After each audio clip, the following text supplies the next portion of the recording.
assim, os sintomas principais assim que você vai encontrar neste paciente atualmente, só para a gente entender aqui e eu poder revisitar essa ideia. Você falou da dor de cabeça, aquela dor, a região, como é que é? A principal dor é a dor de cabeça. O paciente relata uma dor na região temporal, ao lado da cabeça. Certo. Pode ser na região da nuca, irradiada para pescoço. Pode ser na região principalmente da face, na região do masseter, que é esse músculo forte que a gente tem. Tá? Então, a musculatura da face acaba sinalizando que o paciente está tendo bruxismo. Tá? E também pode irradiar ali para dor articular, que seria o quê? Ruído, estalido, travamento, desvio durante a abertura e o fechamento da mordida. Olha só. Então isso vai o quê? Cronificando. É aquela que você abre a boca, você não consegue abrir inteira e quando vai fechar parece que está travando. Tá? E pode também causar o quê? O travamento, que é a luxação. Né? As duas articulações, ela sai ali, né, da cavidade e acaba travando o paciente. E geralmente ou volta sozinho, como um estiramento, ou às vezes ele tem que procurar um pronto-socorro para fazer a redução ali manual dessa luxação. Né, que são os casos extremos devido ao desgaste dessa articulação.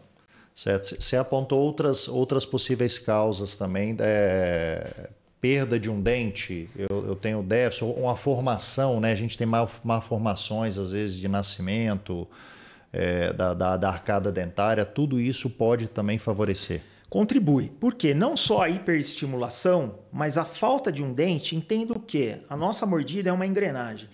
Tá? Se você tem a falta de algum dente ou uma mordida, uma maloclusão que a gente chama, uma mordida muito para frente, muito para trás, uma mordida aberta, você não tem o equilíbrio nas forças mastigatórias. E como é que é essa mordida? É um dente no outro? É o de cima, a arcada dentária superior? Como a tampa vestindo na caixa.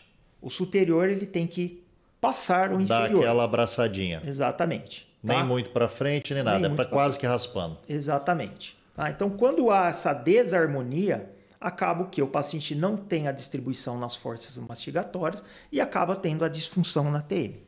Tá? Que pode ser potencializado pelo bruxismo também. E o bruxismo ele afeta quais dentes principalmente? A gente está vendo a criança. São os da frente, são os de trás, varia? É geral, porque o apertamento você pode apertar parado, digamos assim, ou pode elevar, por exemplo, a mandíbula para frente. Então você vai ter um desgaste nos dentes da frente. Certo, porque os da frente me incomoda essa ideia pela aquela gastura, né? De você tá, agora os de trás já é mais fácil a gente dar aquela apertada violenta, né?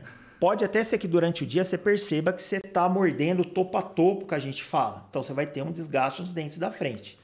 Mas durante o dia, você está em vigília, você consegue perceber. Então pode ser um apertamento dos dentes de trás. Mas os dentes só vão doer quando? Quando que eu sinto dor no dente? O dente ele pode sentir dor quando ele tem o quê? Principalmente um desgaste na cervical do dente, que é ali na região do arquinho da gengiva. Certo. Tá? O dente ele tem túbulos dentinários, né?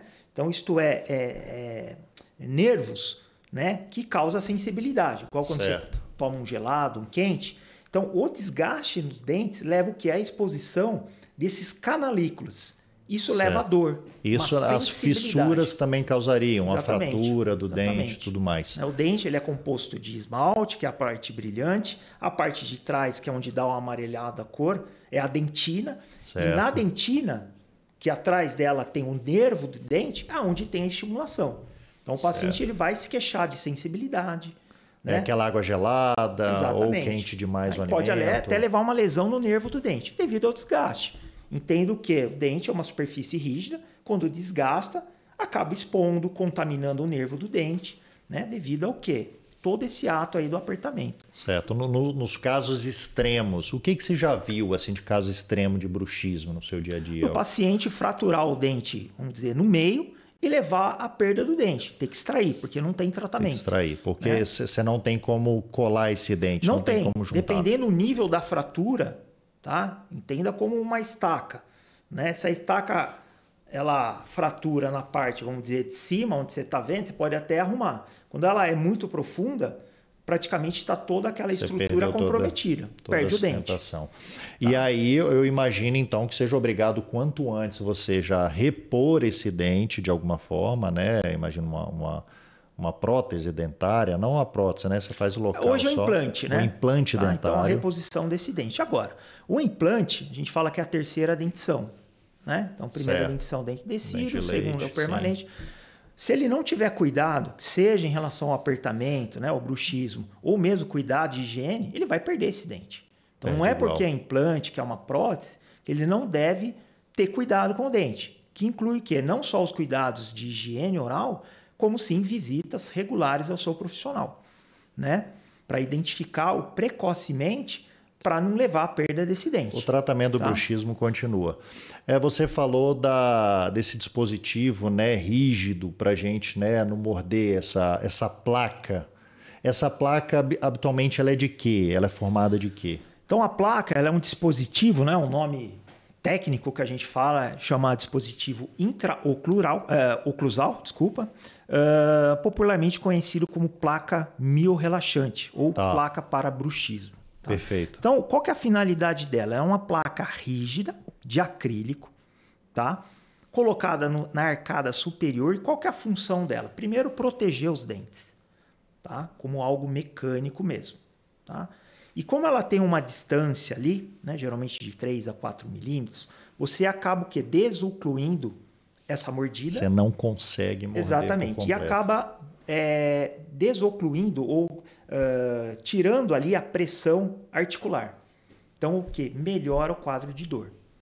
Eu acho que tem até um quê de orientação a você. Você não conseguir fechar, aquilo está te ensinando a fechar também, né? Eu já usei essa placa. Você vai fechar, tem uma placa, você tem que relaxar. Então, até te faz lembrar um pouco. Exatamente. Né? Por isso que o paciente, lógico, que ele vai usar durante a noite. Tá? Agora, se ele também percebe que ele está apertando os dentes durante o dia, ele vai usar a placa também.